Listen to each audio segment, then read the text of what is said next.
자, 우리 지난 시간에는 어떤 내용을 살펴봤는가 하면 예수님이 세례를 받으시고 나서 성령님의 인도하심을 따라서 척박한 광야에서 40일간 이렇게 고난을 받으신 사건들을 살펴봤습니다. 그러니까 우리 인생을 보면 우리 죄로 인해서 고난이 찾아오기도 하고, 또 우리가 하나님 앞에 잘못한 것이 있거나 아니면 내가 부족하고 내가 못나가지고 나의 잘못이나 나의 실수 때문에 찾아오는 고난도 있지만은, 오늘 말씀해 보면 하나님이 우리에게 고난의 시간을 허락하실 때가 있고, 심지어 우리 지난 시간에 나눠봤지만은 예수님을 광야로 그렇게 내모신 분이 다른 사람이 아니고 사탄이나 어둠의 세력들이, 그런 세력들이 그렇게 한 게 아니고 성령 하나님이 예수님을 광야로 내모셨거든요. 그러니까 우리 인생 가운데 하나님 뜻대로 잘 살아도 때로는 고난이 찾아오기도 합니다. 그리고 말씀에 나오는 것과 같이 우리에게 고난의 시간을 허락하시는 분이 하나님일 수도 있다는 것을 우리가 절대 잊으면 안 돼요. 이걸 잊지 않아야지 우리가 고난 가운데서 헤매지 않고 그렇게 상처받지 않고 넘어지지 않을 수가 있습니다. 자, 그래서 우리 고난을 원하는 사람은 아무도 없어요. 예수님도 어때요? 십자가에 달려 돌아가시기 전날 밤에 뭐라고 기도합니까? 하나님 아버지, 할 수만 있으면, 하나님은 모든 걸 할 수 있으시니까 할 수만 있으면 이 잔을 제게서 옮겨주십시오. 이 잔을 제게서 옮겨달라는 말은 십자가 안 지면 안 되겠습니까? 그렇게 기도한 거거든요. 근데 결국은 마지막에는 또 예수님이 어떻게 기도해요? 하지만 내 뜻대로 하지 마시고 아버지 뜻대로 해주십시오. 그렇게 기도를 끝맺습니다. 여기서도 보면 우리 인간과 똑같은 몸을 입고 오셨던 예수님도 인간이 겪어야 되는 가장 큰 어마어마한 고통이잖아요. 자기 체중이 그렇게 큰 대못에 그렇게 못 3개, 자기 체중이 그렇게 살을 뚫고 뼈를 지나가지고 그렇게 자기 체중이 거기 실리면, 그리고 죽을 때까지 그렇게 매달려 있으면 얼마나 고통스럽겠어요. 그런데 예수님도 고난이 어떤 것인지 아시기 때문에 그렇게 고난을 할 수만 있으면 넘길 수 있게 해달라고 기도까지 하셨던 거예요. 그런데 중요한 건 예수님은 자기의 주장만 계속 안에 따른 게 아니고 하나님 뜻대로 되기를 마지막으로 구한 것이 우리와 좀 다른 모습입니다. 그래서 고난을 원하는 사람은 아무도 없어요. 하지만 우리가 살다가 보면 하나님의 인도하심을 따라서 내가 크게 잘못하거나 죄가 없음에도 불구하고 고난의 시간이 하나님이 인도하심을 통해서 주어질 수도 있다는 것도 꼭 기억해야 됩니다. 자, 그리고 오늘 이제 본문 말씀으로 돌아가 볼게요. 자, 오늘 14절에는 좀 안타까운 소식으로 시작을 합니다. 여기 보니까 뭐라고 적혀 있는가 하면 요한이 잡힌 후에 이렇게 적혀 있어요. 요한이 잡힌 후. 그러니까 요한이 무슨 일로 잡혔는가 하면 마가복음에는 왜 잡혔는지는 안 나오지만은 다른 복음서들과 성경의 말씀들을 이렇게 살펴보면 이 세례 요한이 당시 헤롯이 큰 실수가 아니죠. 큰 나쁜 짓을 해요. 그게 뭔가 하면 자기 동생의 아내를 빼앗아 가지고 자기가 취합니다. 여러분, 자기 친동생이 사귀던 애인을 뺏어 가지고 그 형이 그 애인하고 사귀어도 이건 천하의 나쁜 놈이잖아요. 그런데 지금 여기 헤롯은 어떻게 했는가 하면 자기 동생의 아내, 사귀던 사람도 아니고 자기 동생의 아내를 빼앗아 가지고 자기가 그럼 자기 아내를 삼아버린 거예요. 그러니까 이게 얼마나 악한 짓이에요. 가족끼리 얼마나 상처가 되는 일이에요. 그런데 그때 당시 헤롯이 이렇게 큰 잘못을 해도 그거 누구 하나 지적할 만한 용기 있는 사람이 누가 있겠어. 잘못했다가 이렇게 목이 날아갈 수도 있고 불이익을 당할 수도 있으니까 다들 입 닫고 쉬쉬하고 있는데, 그때 세례 요한이 했던 일은 뭔가 하면 사람들이 죄가 뭔지 깨닫게 해주고 또 죄를 자복하는 사람들에게 세례를 베풀었던 게 세례 요한이 했던 일이잖아요. 당연히 그래서 세례 요한은 하나님께서 받은 사명대로 아무리 헤롯이 대단한 권력을 가진 왕이라도 가서 말한 거예요.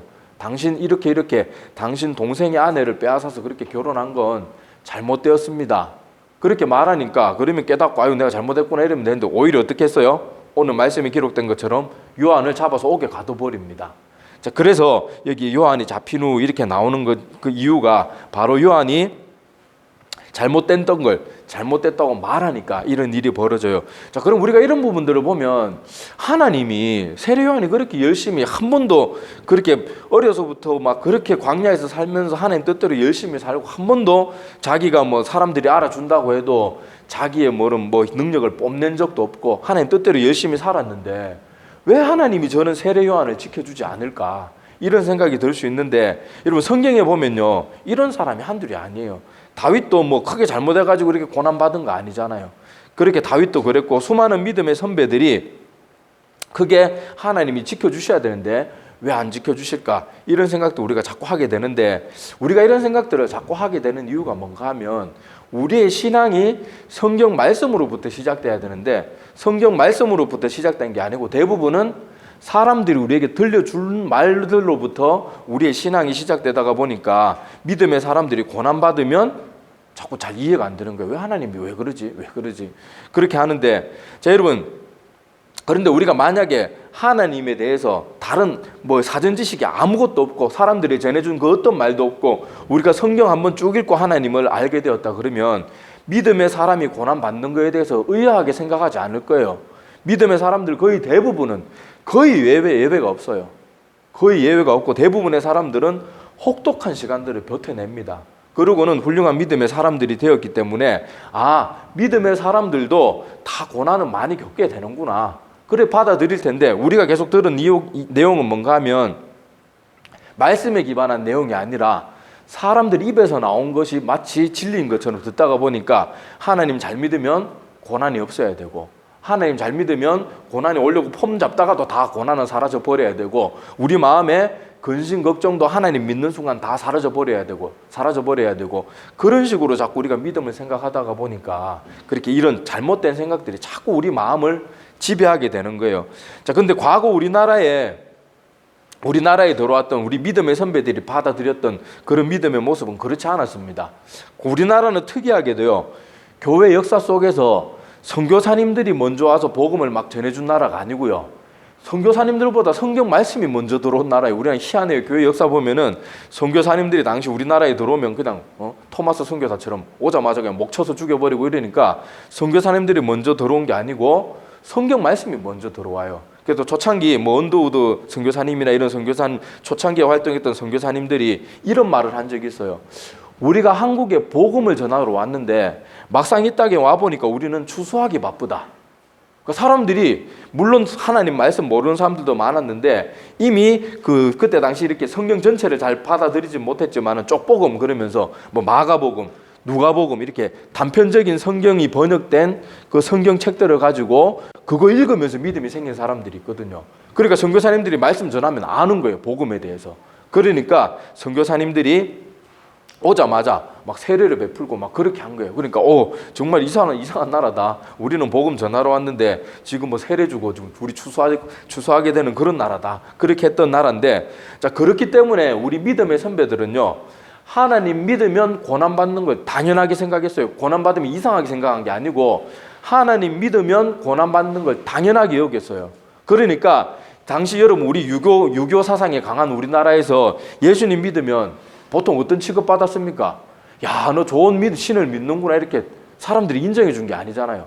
이 서양 귀신 이런 거나 섬기고 말이야, 제사도 안 지내고 미친놈들이 이거 하면서 자기 가족한테도 쫓겨나고 매질당하고 온갖 고난을 다 당해도 복음 말씀, 성경 말씀을 통해서 먼저 믿음을 받았던 사람들은 하나님을 믿으면 고난받는 걸 이상하게 여긴 게 아니고 당연하게 받아들였어요. 그리고는 자기가 구원받은 사실 그거 하나만 가지고도 너무너무 감사했기 때문에 하나님 믿는 것 때문에 자기가 쫓겨나서 아버지 유산 하나도 못 받고 호적에서도 파해지고 심지어 순교의 자리까지 나가면서도 그거에 대해서 막 억울하게 생각하고 그러지 않았단 말이에요.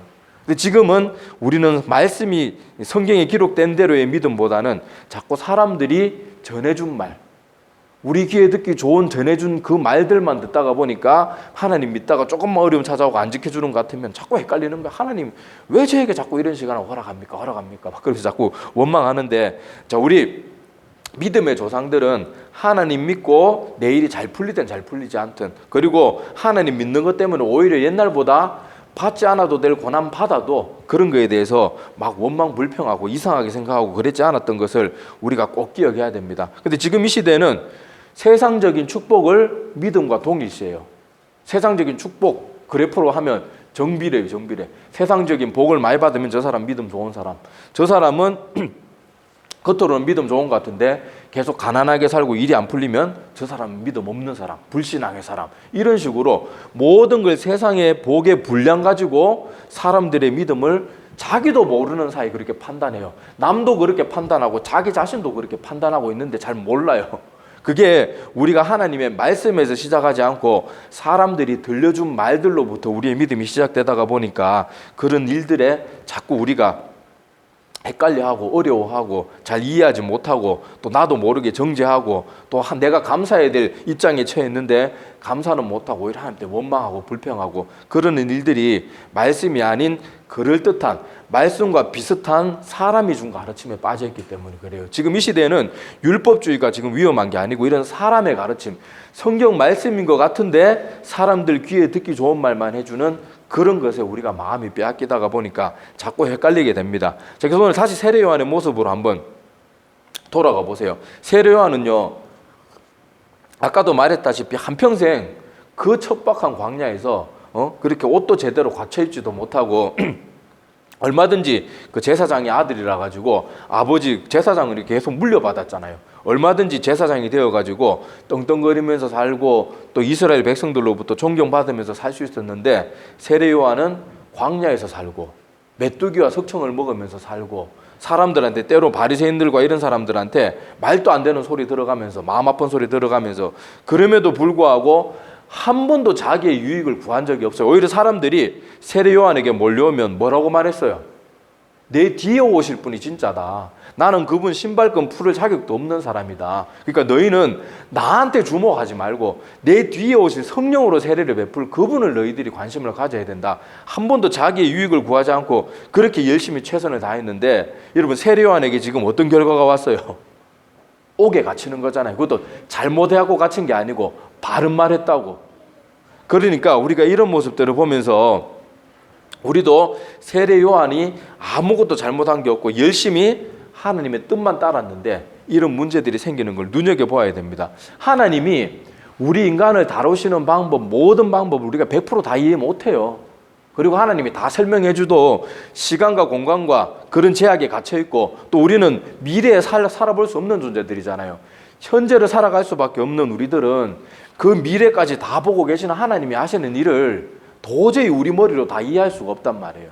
그래서 우리는 하나님이 지금 이 시간 가운데 나에게 고난을 허락해도 하시더라도 하나님의 뜻을 신뢰할 줄 알아야 돼요. 신뢰할 줄.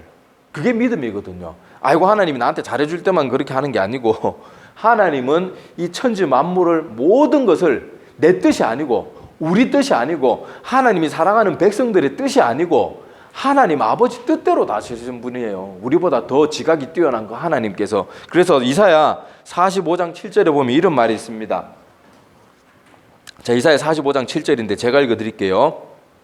자, 나는 빛도 짓고 어두움도 창조하며 나는 평안도 짓고 환난도 창조하나니 나는 여호와라. 이 모든 일을 행하는 자니라 하였노라. 이렇게 하나님이 직접 말씀하셨어요. 나는 빛도 내가 만들었고 어둠도 내가 만들었고 평안도 내가 만들어내고 환난도 창조한다. 그리고 이 모든 일을 행하는 거는 바로 나 자신이다. 너희들이 아니다. 그렇게 하나님이 직접 말씀하셨어요. 그래서 지난주 우리 나눴던 욥의 얘기를 한번 다시 생각해 보세요. 욥이 그 고난, 어마어마한 고난을 만났을 때 욥의 마음은 어땠을까요? 욥도 그렇게 나중에 되니까 처음에 자기 재산과 자녀를 잃었을 때는 그렇게 원망불평하지 않지만은 몸까지 이제 상하기 시작하니까 욥도 불평합니다. 원망했어요. 그때 그 욥의 마음이 어땠어요? 하나님이 왜 날 잊어버렸나? 뭐 이런 생각 들 수 있거든요. 그렇지만은 이 욥은 마음에 그렇게 하나님이 나에게 왜 이러시지? 하나님 나 잊어버렸나? 뭐하러 나 같은 거 태어나게 해가지고 이 고통을 보게 하나? 이렇게 생각은 했지만 욥이 볼 때는 하나님이 자기를 버린 것 같고 잊어버린 것 같고 안 보살피는 것 같지만 실제로 하나님은 어떻게 하고 계셨어요? 계속 지켜보고 계셨잖아요. 그리고 사단이 욥의 목숨만은 손대지 못하도록 하나님이 욥의 목숨을 딱 붙들고 계셨거든요. 근데 우리가 볼 때는 욥이 그 당시 이 욥이 쓰여지기 전에 욥이 그때 당시 그 현실 속에서는 어떤 마음이 들었을까요? 아, 난 버림받았다. 아, 나한테 어떻게 이런 일이 생길 수가 있나? 이건 인간이 감당할 수 있는 일이 아닌데 왜 나에게 이런 일이 생기지? 내가 왜 태어났나? 실제로 막 그렇게 말하잖아요. 자기가 태어난 날을 막 저주하면서. 그런데 중요한 것은 뭔가 하면 내가 버림받은 그 순간에도 실제로는 하나님이 내 생명을 지고 계셨고 또 다 보고 계셨다는 거예요. 다 보고 계셨다는 거. 근데 우리는 자꾸 우리 생각만 하잖아요.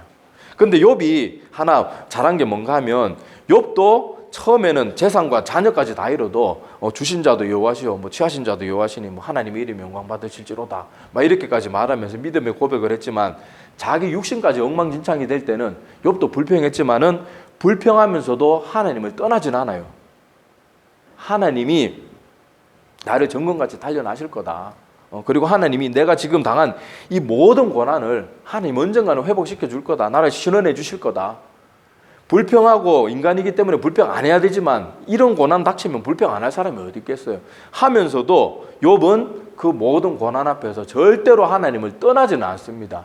이걸 우리가 눈여겨봐야 돼요. 그래서 성숙한 그리스도인은요, 내가 고난을 당할 때 나에게 하나님께서 나에게 고난의 시간을 줄 때 하나님 어디 계세요? 하나님 어디 계세요? 이렇게 하는 게 성숙한 믿음의 사람의 모습이 아니고 내가 지금 어디 있는가를 살펴봐야 돼요.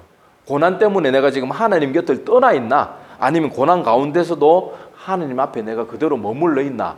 이걸 살펴봐야 돼요. 전에 유명한 목사님이 이 말씀을 하셨어요. 성숙한 그리스도인은 고난의 때에 하나님이 어디 있는가를 찾는 자가 아니고 내가 어디 있는가를 찾을 줄 아는 사람이 성숙한 그리스도인이다. 그렇게 말한 적이 있어요. 오스왈드 챔버스 목사님인가 제가 요새는 기억력이 자꾸 이상해져가지고 요새 누가 말했는지 자꾸 헷갈려서 생각이 안 나는데 아마 오스왈드 챔버스 목사님일 거예요. 자, 하여튼 그렇게 말한 것처럼 우리도 고난의 시간에 막 태풍처럼 내 인생에 막 내리꽂히고 막 나를 그냥 바람으로 완전 날려버릴 것 같을 때 내가 비록 힘들고 마음에 불평이 나오고 원망이 나오지만 안 하면 좋겠지만은 그런 거 하면서라도 중요한 건 뭔가 하면 내가 그 태풍, 고난의 태풍 가운데 날아가지 않도록 나를 말씀과 기도를 가지고 나를 하나님 앞에 꽁꽁 묶어놔야 돼요. 그게 성숙한 믿음의 사람의 모습입니다. 그리고 그 시간들이 지나고 난 후에는 욥과 같이 하나님이 회복도 시켜주실 것이고 또 하나님이 왜 그랬는지 또 저 나중에 뭐 지금 이 땅에서야 100% 다 해답을 못 얻겠지만은 또 하나님 나라에 가서는 하나님께서 왜 그렇게 하셨는지 그리고 뭐 하나님이 우리를 그냥 뭐 재미로 그랬다. 그래도 우리가 어떡할 거예요? 하나님은 하나님인데 물론 그럴 분은 아니시지만은 그래서 우리가 이 고난 가운데서도 내가 아무리 힘들어도 욥을 생각하면서 하나님 곁에 머물러 있어야 돼요. 그것이 내가 고난에 삼켜지지 않는 그런 유일한 길입니다. 그리고 이 고난의 문제를 앞두고 생각해 봐야 될 것은 뭔가 하면 이 고난의 시간은 항상 나를 바로 볼 수 있게 해줘요. 바로 똑바로 쳐다볼 수 있게 해줘요. 모든 일이 다 잘 되고 하나도 어려움이 없을 때는요, 사람들이 다 지가 잘나고 지가 믿음 좋아서 그런 줄 압니다. 그런데 고난의 때에도 끝까지 하나님의 신뢰를 떠나지 않고 하나님을 붙드는 사람들은 그 사람의 믿음이 진짜라는 거예요. 대부분의 사람들은요, 교회 내에도 지금 이 순간에도 환난과 고난 때문에 하나님을 욕하고 떠나는 사람들이 얼마나 많은지 모릅니다. 욥의 아내도 뭐라 그랬어요? 계속 고난이 이어지니까 네가 지금 그렇게 당하고도 하나님 뭐하러 믿냐? 하나님 욕하고 차라리 죽어버려라. 그렇게까지 말해도 욥은 그렇게 하지 않잖아요. 끝까지 힘든 가운데도 끝까지 하나님 붙들잖아요. 그러니까 고난의 시간은요, 오히려 우리 믿음이 증명되어지는 시간이에요. 증명되어지는 시간. 그리고 그건 하나님만 보시기에 좋은 것뿐만이 아니라 나도 내 믿음을 알게 되는 거예요. 그러니까 고난은 어떻게 보면요, 제가 전에도 뭐 이런 비유 많이 했지만은 날이 환할 때는요, 저 하늘에 별이 떠 있는지 안 떠 있는지 모릅니다. 태양이 너무 강하니까. 근데 밤이 되면 별빛이 떠 있는지 안 떠 있는지, 그 별빛이 얼마나 아름답게 빛나는지 밤이 되어야 알 수 있잖아요. 우리는 하나님과 같은 태양이 모든 축복이 막 주어질 때는 내 믿음이 지금 잘대로 빛나고 있나 안 빛나고 있나 몰라요. 근데 밤이 찾아와야 나같이 조그만 하나님의 빛을 반사하는 우리 뭐 달 같은 존재, 이런 우리 존재들은 밤이 되어 봐야 한단 말이에요. 그러니까 고난의 시간은 어떻게 보면 물론 아까도 말했다시피 예수님조차도 고난은 피하고 싶어 하시는 분이에요. 그런데 하나님이 그 예수님을 광야로 몰아내셨던 분도 하나님이고 세례 요한이 이렇게 철저하게 하나님을 따라 살았음에도 불구하고 그 고난을 허락하신 분도 하나님이라는 걸 기억하면서 우리 고난의 시간에 하나님의 뜻을 다 할 수는 없지만 그래도 하나님 곁을 떠나지 않기 위해서 애를 써야 돼요. 애를 써야 돼요. 아까 말했던 것처럼 말씀과 기도로 나를 계속 붙들어 매야 됩니다. 자, 그래서 세례 요한은 이렇게 고난을 받았고요. 자, 세례 요한이 우리 아까도 말했지만 우리 지금 이 시대를 살아가는 현대 그리스도인들은 자꾸 어떤 우리 인생에 주어지는 세상적인 복, 눈에 보이는 결과물을 가지고 자꾸 그 사람의 믿음을 판단하는데, 이것도 세례 요한의 모습을 보면 완전히 잘못됐다는 걸 알 수 있어요. 자, 세례 요한이요, 사역적으로 성공한 사람일까요? 실패한 사람일까요? 사역적으로 성공한 사람이겠어요? 실패한 사람이겠어요? 자, 사역적으로 보면 겉으로 드러난 결과물만 보면요, 처음에는 세례 요한이 사람들에게 죄에 대해서 선포하고 말씀을 전하고 할 때 사람들이 다 세례 요한에게 왔습니다. 그리고 세례 받았어요. 그리고는 예수님이 등장하니까 세례 요한을 따르던 사람들이 다 어떻게 됐죠? 예수님과 제자들한테로 다 넘어가요. 그리고 세례 요한은 이걸로만 끝난 게 아니고 아까도 우리 읽은 본문 말씀에 나오는 것처럼 어떻게 됐어요? 잡혀 들어가요. 잘못한 것도 크게 없는데. 그리고 잡혀 들어가서 요한이 비록 잡혀 들어갔지만 하나님이 지켜주셔가지고 다시 회복돼가지고 굳건한 믿음의 사람이 되었다, 이게 아니잖아요. 어떻게 돼요? 우리 앞으로 읽어보면 나오겠지만은 세례 요한은 크게 잘못한 것도 없는데 목이 달아나서 죽습니다. 그러니까 사역적인 결과물도 보면요, 처음에 잘 시작했다가 뒤에는 자기를 따르는 사람도 다 잊어버린 사람이에요. 사역자로서 실패자예요. 그리고 그 결말도 보면 옥에 갇혀서 그냥 죽도록 고생만 하다가 죽는 것도 곱게 안 죽잖아요. 여러분, 사람이 목이 달아나서 죽는 거는요, 그 시신만 봐도 얼마나 치욕스럽고 얼마나 잔인하고 얼마나 비참해요. 근데 세례 요한은 그런 죽음을 맞이했단 말이에요. 근데 예수님의 평가는 어떤가 하면요, 자, 마태복음 11장 10절과 11절에 보면 이렇게 기록되어 있습니다. 자, 기록된 바 보라, 내가 내 사자를 내 앞에 보내노니 그가 내 길을 내 앞에 준비하리라 하신 것이 이 사람에 대한 말씀이니라. 내가 진실로 너희에게 말하노니 여자가 낳은 자 중에 세례 요한보다 큰 이가 일어남이 없도다. 그러나 천국에서는 극히 작은 자라도 그보다 크니라. 이렇게 주님께서 평가하시는 거예요. 그러니까 예수님이 보시는 모습은요, 세례 요한의 결과물을 가지고 세례 요한을 판단하고 안 계세요. 뭘로 판단하세요? 세례 요한의 충성을 보시는 거예요. 그래서 고린도전서 4장 2절에 보면 이런 말씀이 있습니다. 맡은 자들에게 구할 것은 열매니라. 이게 아니에요. 맡은 자에게 구할 것은 뭐라고 돼 있어요? 충성이니라. 이건 여러분들 다 알고 있죠.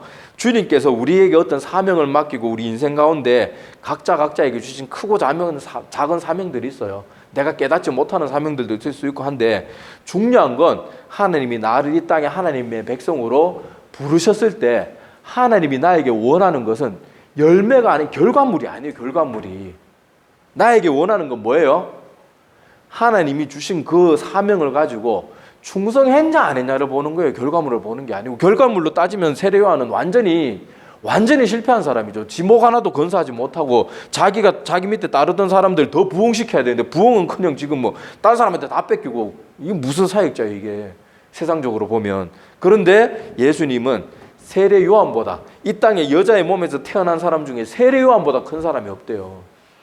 그만큼 예수님은, 그리고 우리가 믿는 하나님은 우리의 결과물을 가지고 우리를 판단하는 분이 아니고, 내가 어떠한 상황에 처해 있든지 얼마나 한결같이 충성하고 하나님을 신뢰함으로 충성했냐, 충성하지 않았냐, 그게 하나님의 관심사예요. 그러니까 우리가 이런 것들을 꼭 기억해야 됩니다. 사역의 열매로만 따지면 세례 요한이 실패자지만, 충성한 정도로 보면 세례 요한은 하나님이 보실 때 이 땅에서 발을 디디고 살았던 사람 중에 세례 요한보다 큰 사람이 없을 만큼 그 세례 요한의 그런 충성을 높이 평가하신 것이죠. 자, 그래서 우리도 오늘 이 세례 요한이 잡혀갔다, 이 말씀 통해 가지고 오늘 짧게 살펴봤는데, 지난주도 그렇고 오늘 세례 요한의 이야기도 그렇고요, 믿음의 사람들도 고난 받을 수 있어요. 심지어 그 고난을 허락하시는 분이 하나님일 수 있어요. 그러니까 우리 오늘 이 말씀을 기억하면서 내가 하나님 잘 믿고 열심히 충성 봉사하는데 왜 나에게 이런 일들만 자꾸 주어질까, 이런 것들에 대해서 너무 어려워하고 너무 그런 것 때문에 내 믿음이 송두리째 뿌리가 뽑힐듯이 흔들리고 그러지 말고 하나님만 바라보는 그런 모습을 가져야 됩니다. 그리고 아까 말했다시피 우리가 고난의 시간의 때에 내 믿음이 가장 아름답게 빛나는 시간이에요. 그래서 오히려 이런 시간들 가운데 내 믿음을 증명해낼 수 있는 그렇게 하고 뭐 하나님이 그렇게 안 한다고 굳이 뭐 내가 증명한다고 뭐 이렇게 하는 분은 아니지만은 하나님이 그 고난의 시간을 통해서 나를 스스로 내 믿음을 점검해 보게 하시는 거예요. 고난 가운데 나가 떨어지는 사람도 있고, 여러분 똑같은 쌀자루 안에 이렇게 뭐 쌀개하고 뭐 쌀하고 다 같이 알하고 같이 있으면 잘 모르지만 그거 바람에 막 나부끼면 알고 그건 떨어지고 죽정이는 다 날아가는 것처럼 고난의 시간, 앞으로 이 시기, 앞으로 이제 말세가 되면 될수록 하나님이 이런 일들 점점 더 많이 허락할 거예요.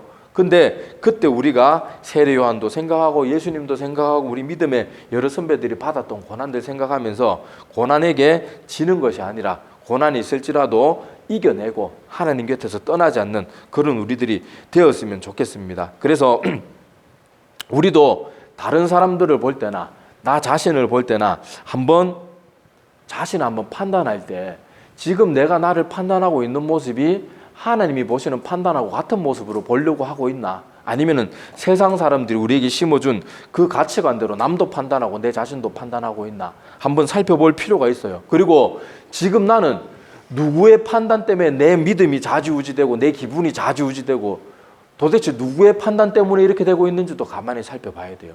그리고는 이거에 대해서 한번 곰곰이 생각해 보시고 주님께서 맡은 자에게 구할 것은 충성, 그리고 하나님의 믿음의 사람들도 하나님께서 고난으로 인도하시기도 한다는데 우리가 이런 것들을 생각하면서 내 스스로 판단하거나 남을 판단하거나 하여튼 누구를 판단 안 해야 되지만은 뭐 나 자신은 또 판단해 봐야 되잖아요. 그럴 때 내 판단의 기준이 하나님의 기준과 같은가, 아니면 세상 사람들이 말하는 그 기준에 내가 좌지우지 되고 있는가 곰곰이 생각해 보고 하나님의 판단을 나에게도 할 수 있는, 물론 하나님과 똑같은 판단 우리가 지각력이 부족해서 똑같이 내릴 수는 없겠지만은 결과물만 가지고 나를 막 학대하고 그럴 것이 아니라 하나님이 보시는 대로 나를 볼 줄 아는, 그래서 고난이나 어려운 가운데 흔들리지 않는 우리 모두가 되기를 간절히 소망합니다.